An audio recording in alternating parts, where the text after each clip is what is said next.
حضرت سلیمان علیہ السلام جب اپنے تخت پر بیٹھتے تو پرندے ان پر سایہ کیا رہتے تھے۔ ایک بار اپنے تخت پر کام پہ مشغول تھے کہ سورج کی کرن آپ پر پڑی۔ آپ نے سر اٹھا کر دیکھا تو ہدہد کو اپنی جگہ پر نہ تھا۔ آپ نے فوراً پرندوں کے نگہبان عقاب کو طلب کیا اور اس سے پوچھا کہ ہدہد کہاں ہے؟ عقاب نے کہا، حضور مجھے کچھ خبر نہیں اور نہ ہی میں نے اسے کہیں بھیجا ہے۔ یہ سن کر سلیمان علیہ السلام نے فرمایا، چلو اچھا ہے، اسے آنے دو، میں اس کا بالوں پر نوش ڈالوں گا یا اسے ذبح ہی کر ڈالوں گا۔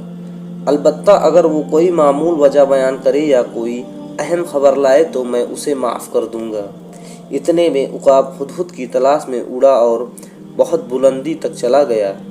نگاہ دوڑائی تو ہدہد کو سمن کی طرف سے آتے پایا۔ وہ اس پر جھپٹا اور چاہا کہ اسے ختم کر دے۔ تو ہدہد نے جب یہ دیکھا تو اس کی جان خطرے میں ہے تو کہنے لگا، اے سردار، تجھے خدا کی قسم، اس ذات کی قسم جس نے تجھے عظیم طاقت دی، مجھے تباہ نہ کر بلکہ مجھے سلیمان علیہ السلام تک پہنچنے دے۔ عقاب نے کہا، آخر تو غائب کہاں ہو گیا تھا؟ سلیمان علیہ السلام نے قسم کھائی ہے کہ وہ تجھے سخت سزا دیں گے۔ تو ہدہد نے پوچھا کہ کیا سلیمان علیہ السلام نے اپنی قسم میں استثناء فرمایا یا نہیں؟ تو اس نے کہا، استثناء فرمایا۔ تو انہوں نے کہا کہ کوئی عذر بیان کر یا کوئی اہم خبر لائے ہو تب وہ اسے معاف کر دیں گے۔ یہ سن کر ہدہد نے کہا، انشاءاللہ میں بچ جاؤں گا۔ اس کے بعد وہ دونوں سلیمان علیہ السلام کی خدمت میں پہنچے۔ ہدہد نے اپنے دم اور پر زمین پر لٹکا دیے اور انہیں زمین پر گھسیٹتا ہوا حضرت سلیمان علیہ السلام کی خدمت میں حاضر ہوا۔ یہ دیکھ کر حضرت سلیمان علیہ السلام نے اس کا سر پکڑ کر اپنی طرف کھینچا اور فرمایا کہ کہاں تھا؟ میں تجھے سخت سزا دوں گا۔ ہدہد نے عرض کیا، اے نبی خدا، آپ میری بات سماعت فرمائیں۔ یہ سن کر حضرت سلیمان علیہ السلام نے ان سے کہا، بتا تو کہاں تھا؟ وہ آخر کون سی بات ہے کہ تو مجھ تک اتنی دیر میں پہنچا ہے؟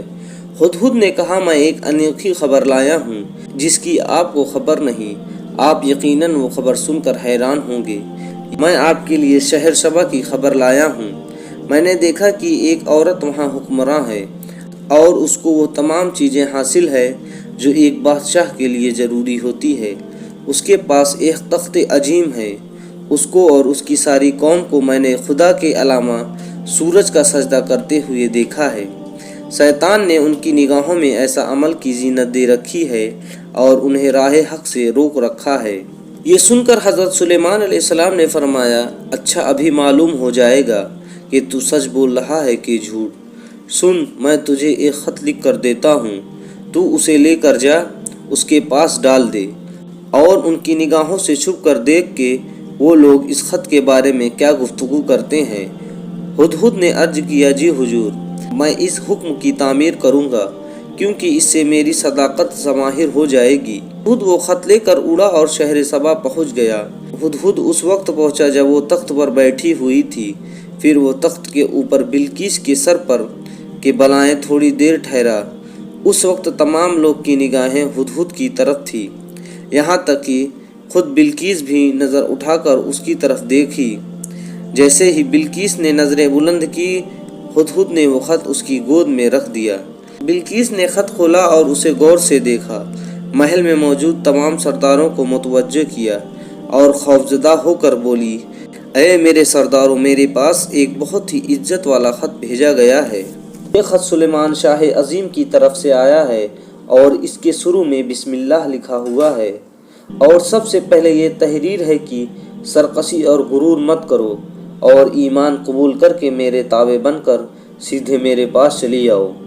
اے میرے محل کے سرداروں، بتاؤ اب میں کیا کروں؟ میں تم سے اس لیے پوچھتی ہوں کیونکہ میرا معمول ہے کہ میں تم سے مشورہ کیے بغیر کوئی کام نہیں کرتی۔